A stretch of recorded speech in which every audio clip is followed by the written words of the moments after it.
Okay, my apologies, people. It's been one crazy time. I tried to do something a little bit different that was going to really help me. I really helped the stream be better, and it didn't end up doing that. I had massive amounts of feedback, which would have made the show an absolute joke. So my apologies for being late. I was actually on time. I've just been sorting out technical difficulties. So today is the day where I share something that technically it could be meant for more, maybe more for businesses, but I think this kind of information is good for you, especially when you are seeing a place of work as like more of a long-term position. So it's good to kind of understand what businesses are doing and how they're seeing human resources, which is people, and how it's kind of framing the future. So it's really good to know. So welcome. This is Vice Versa Live. And I'm your host, Simon Omushere, the founder of Vice Versa Talent. And I'm so happy to have you guys here. I know that I am late, so I am really going to go straight into it. So I hope everyone's had a good week. And everyone enjoyed last night. As they are saying around, it is coming home. And let's see what England can do. They really did a good job yesterday. So it's going to be interesting. As I believe that they can do it. And just as much as I believe they can do it, I believe that you can do it as well. So let's get straight into this. So this is Vice Versa Live, and I'm really talking about the trends that are happening within the industry, especially like the recruitment and how they're seeing that they're seeing so many different things. So we're going to go to the first point very quickly. Diversity and inclusion. Now, this is probably one of the biggest things that I'm sure you've seen throughout. I mean, since George Floyd last year, I think generally the whole world has kind of changed towards diversity, especially businesses. I think if you've noticed, like campaigns, like people from like H&M, when H&M did that the advertisement and they had that kid in some like monkey top and it went viral, like you got things like that. You got obviously the stuff with George Floyd. You have, different brands who don't even want to be associated with things that are against diversity and inclusion. You go as even as recent as a reporter who works for The Guardian, who made a comment about Harry and Meghan's new child, saying he should have named it, Georgina Floydina, and she got fired. You look at all of these different things that are happening, and you even see how the way that brands are associating themselves with more people of diverse backgrounds. You see that it is a massive thing. And ultimately, that is a massive thing that you see now in workplaces. Now you see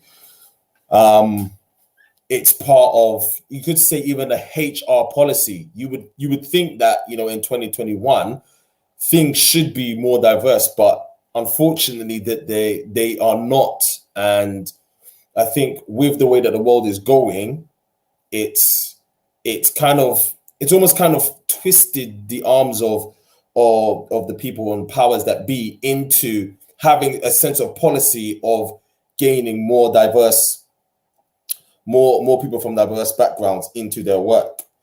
I think one of the key benefits, just doing my research and just coming up with actual things, not just opinion, is when it comes to diversity, one of the main reasons why companies are now going in that direction, not just from a branding and a visual perspective, it's more to the fact that it's proven that, companies who are more diverse have, higher revenue growth. They have, an increased ability to recruit a wider span of talent. They also 5 to 4 times higher to retain employees that they've hired, and also they have a greater readiness to innovate. Now, that is just, for me, it's just common sense. Like you can't have the same people to come in to solve problems. The idea of having people from diverse backgrounds is because you want to get the experience from different people to solve problems. But however, organizations for such a long time, you know how it is, why change something that's not broken? And I think with the way that the world is moving into a more diverse and more wider in terms of culture, in acceptance, it's meant that companies are now seeing those benefits. And for you, how does that benefit you? Well, depending on whether you are from a diverse or wider background, what that allows you to do is when you go into an interview, you're going into a company, it's going to allow you to see kind of where the company is going. Is the company forward thinking? You're able to see, who's on their board of directors, who is the management. Is it just predominantly, men? Is it predominantly just women? Are there any black people there? Is there any people of color? What I mean? These are the kind of things that's really going to help you. I think before how I used to go about, finding work, I would never even look at these things as things shaking. I would never look at these things as things to really look at, because I'm thinking, why would it affect me? I just need a job. But at the end of the day, these things actually shape the culture of where you're going to be. And the culture is the oxygen. So if if you want to be there and you're going to be there and you're going to be there 8 hours a day, you want to know what you're breathing in. You want to know who's around you. You want to know essentially who you're working for. So if you're going to work for a company and you choose to work for a company for, whatever it is that they do, you want to be in a place where you feel comfortable, where you feel accepted, but also that they are forward thinking. So diversity and inclusion is a good way to find out where they are. How do you fit into, their company? And ultimately, it will determine what kind of voice you're going to have there as well. So that is something that you should ask an employer. And it's a good question to ask because it shows that, you are thinking and that you understand that culture is a big part of your working life. And that leads on to this point here. Snap, we got 2 people in the building. Yes. And it leads into this point. Mental health. This is like a massive taboo. I still don't know enough on this. And I do need to, find out more and understand this more. But this is massive, especially in the UK. I don't know about any other part of the world, but in the UK, this is massive. As I did bring up some stats as well. So let me bring this up. But yeah, with mental health, it does play a massive part. With more and more people suffering from depression, anxiety, stress, it's spilling over into people's personal lives and ultimately their work.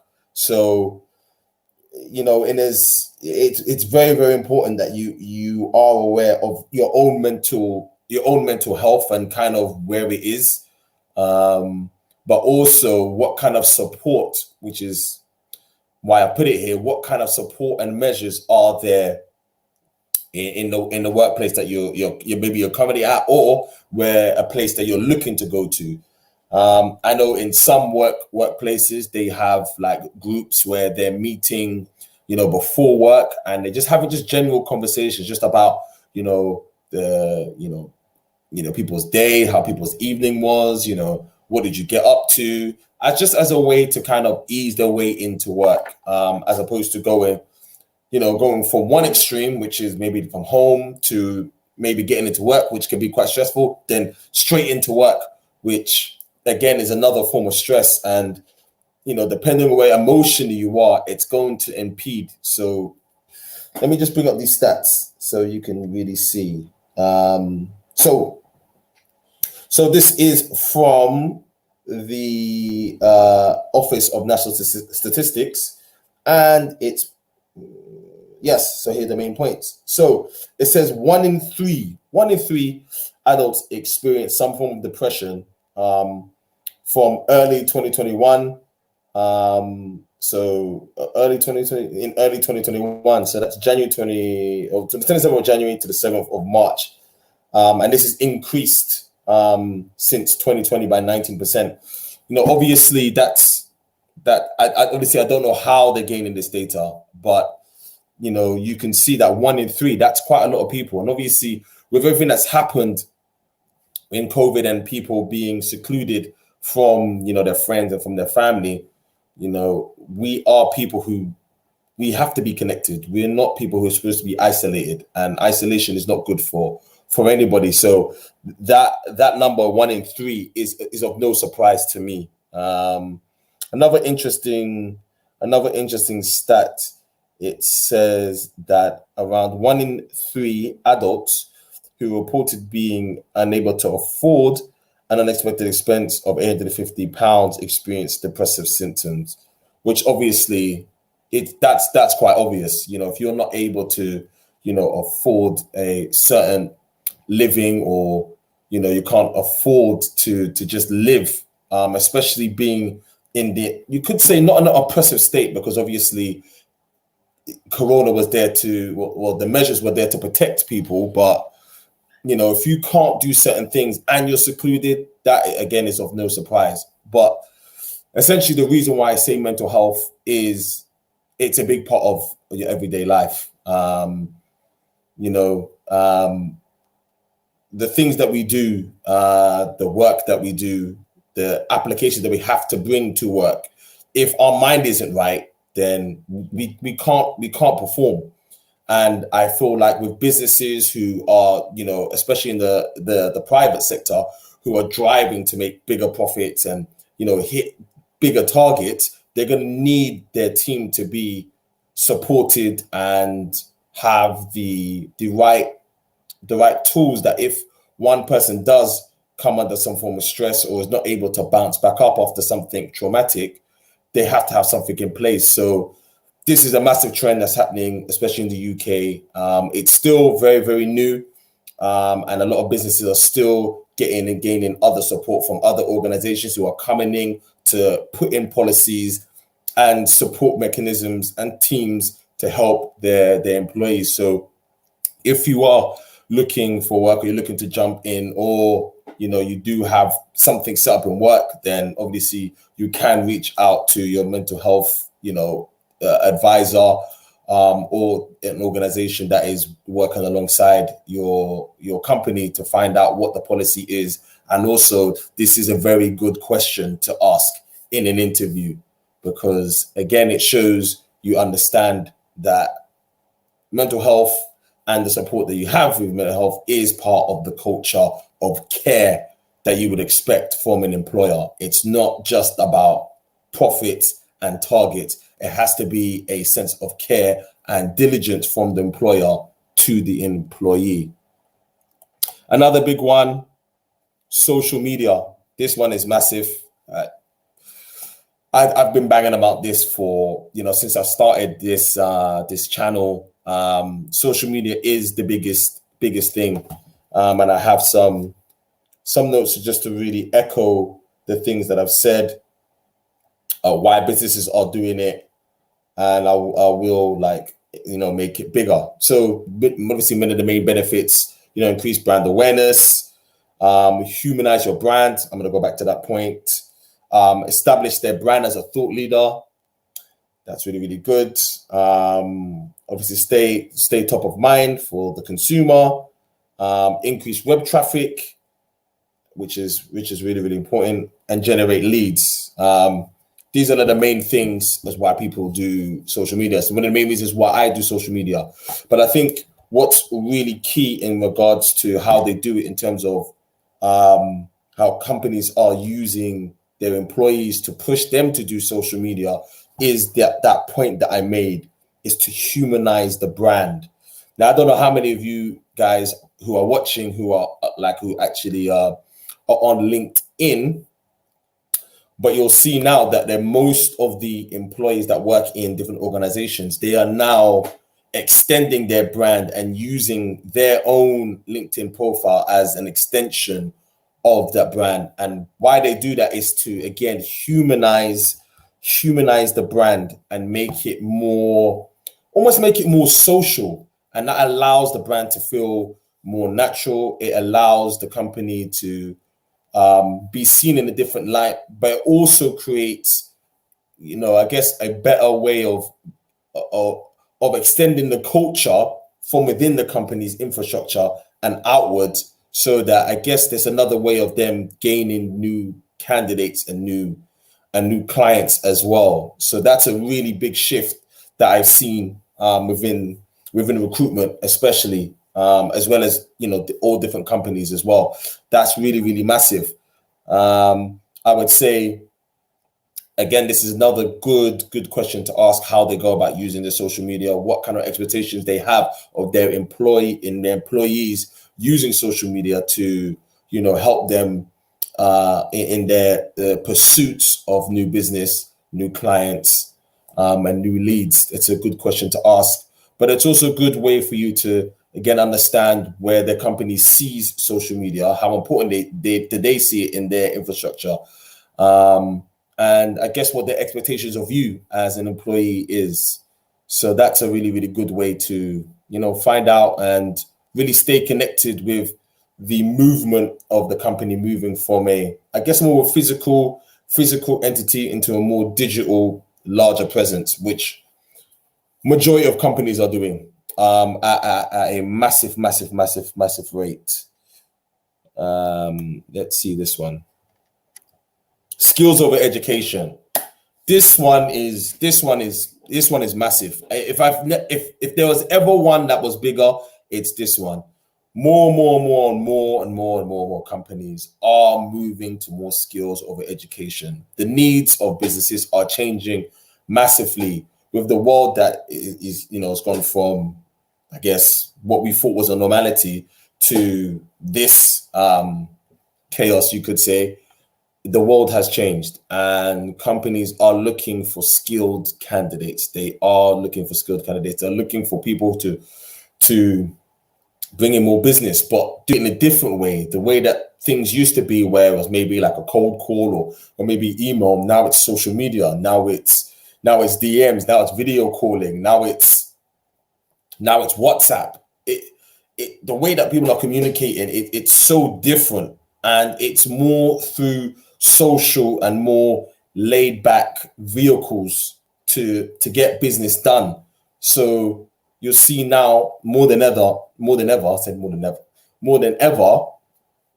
is you'll find that there are more digital marketing roles that you've probably never seen before. It's massive right now. You're seeing, again, more business development roles that are growing massively, and they're looking for people with special skills. It's not necessarily skills that you're going to get from a degree. These are the soft skills that are more to do with the makeup of the person, because it's those things that's going to make the difference. Because I guess more things now are so automated. If they wanted, someone to just read something off a sheet, they could probably get a system of some sort implemented, or some sort of AI system that can do that. But they need more people who have more emotional intelligence, more social skills, more of an ability to connect, understand, and serve, customer service. Like all these little small things that may have been overshadowed. These skills are so important for companies, because it is almost becoming a niche. It's almost becoming a niche. Education is, don't let me take anything away from that. Education is very, very important, as it does help in terms of how you exhibit professionalism. Maybe it's through an email, maybe it's understanding, particular software and writing particular documents. However, it's the skills that you have. So whoever's watching this video, I always promote, I always have from the beginning, but even more so now, I promote you focusing on building your skills, focusing on building yourself, because ultimately that is where the industry is going and has shifted massively. And my last point, personality focused interviews. Last week I spoke about digital interviews and how you can prepare for them. I hope that really helped anyone. I know that a lot of the people that I've been working with, a lot of the candidates, a lot of them have come back with really successful results. I spoke to some today. People are getting jobs left, right, and center. So I'm really happy that people are watching the content and they really are being blessed by it. But I think this one is massive. Most of the employees that I speak to now and the clients I'm working with, they want to see personality. I think long gone are the days of it just kind of being like A, B, kind of C interviews. They want to see charisma. They want to see passion. They want to see you. Like, they want to see elements of you. Why are they doing that? The reason why they're moving more to this is ultimately people buy from people. People believe in people. And it's the human experience that I mentioned before, which is the biggest thing. There was a famous quote by, I think her name is Maya Angelou, I think her name is. And she said, people will forget what was said to them. People will forget what was done to them. But what people will never forget was how you made a person feel. And those things that people feel, that's a human to human connection. And more and more business owners, CEOs, COs, hiring managers, they understand that it's the actual extension and connection from one human to another, which is going to build a long-lasting effect. So don't be afraid to be yourself and really sell yourself. And when I mean by sell yourself, that's not just the skills you have, that's also your personality, because you are going to be there for 8 hours a day, just as much as they are. Maybe the business owner will be there longer, but ultimately they are going to be working with you. So show yourself, because you want to be able to see their personality in as much as they want to see your personality. Obviously, it's like a date. You're going to put your best foot forward, so you're not going to see all the flaws. But ideally, you want to have a feeling about the people you're working with, because who wants to work with someone that don't really feel like they're going to fit into the company or we're actually going to get along? It's no point. You're wasting each other's time, and it's only going to be a matter of time before generally it's going to be the employee that's going to move on, or the employee is going to get told to leave. So you don't want to get told to leave. You don't want to be told that you're going to leave, or you don't want to just leave. So really showcase your personality and see how they respond, and in return you're going to be able to see how they respond to you, and so forth. So all of those things are really going to show you and make you feel like, okay, I can be here, and in return that they can feel like you can also be part of the company. And that's very, very important. And that is the five main areas that I have seen and observed over the last year or so of me working in recruitment.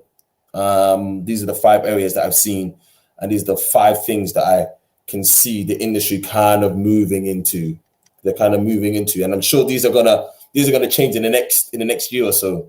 Obviously, we don't know. I don't know, especially what the world is going to look like in a year. But these 5 areas will change, and they will develop and change into something else. But these 5 areas, please do go and I guess kind of do your own research on it.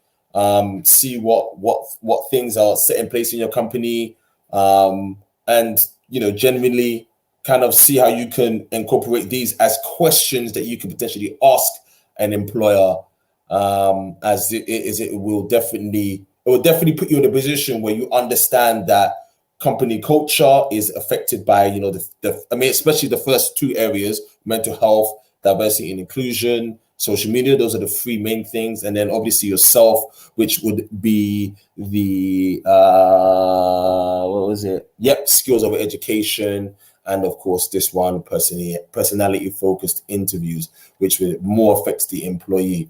But these are the 5 areas that I've mentioned. So please do check it out. Do some research on it. I'm seeing some comments come in. Yes, Peter. So yeah. Oh, massive thing Peter just reminded me, which was really, really interesting. So I mentioned this. I need to just go back to this point. You did remind me. Thank you, Peter. You did remind me. Where is it? You did remind me. So it is here. I know mental health. So my good friend Peter did mention to me. So he said that he sent me a message and an insert that 80% of our thoughts are negative. Like, that's a crazy amount. So if you think of, you know, your mind, almost three is it 80%? So that's almost like 3/5, 4/5 of what we think on a day is negative. So, you know, especially when it comes to mental health, you can see the connection. If 4/5 of our mind is negative, and there's only 20% that is positive, it shows that, you know, for some of us who doesn't have a support mechanism naturally ingrained in us, they're going to need support. But also for us who maybe do have support, we also need support. And I have mentioned it before, but guys, speak to yourselves. Speak to yourselves. Another thing that I actually did was actually to write things down. So the negative thoughts that you have, write them down. Write them down on a piece of paper, rip it up, and throw it in a bin. It really, really does help to really channel your day, because those thoughts are there and they're always there to mess up your day. But you are the gatekeeper of your mind. So take charge of it. Really, really audit your mind daily. Really audit it and really take precedence of your mind so that you can wean out any negative thought that you know that you haven't put there. And if your mind is speaking, you can tell that mind to get out of here. This is who I am. This is what I can do. I can do it. Let's go. So that's the point I just wanted to make on that.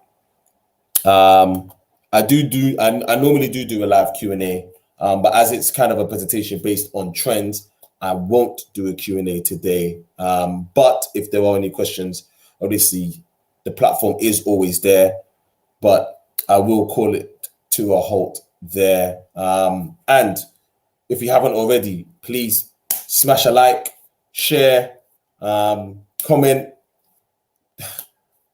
Oh, I see a comment. Is there a comment? Is there a thing? Yes.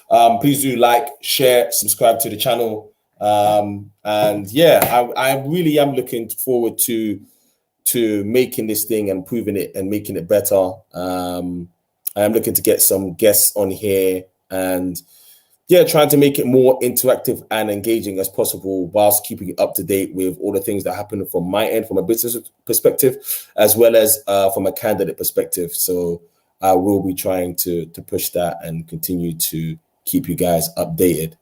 But with that being said, have a fantastic evening. Have a good night.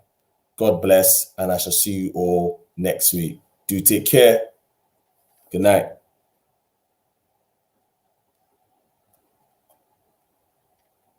Ooh.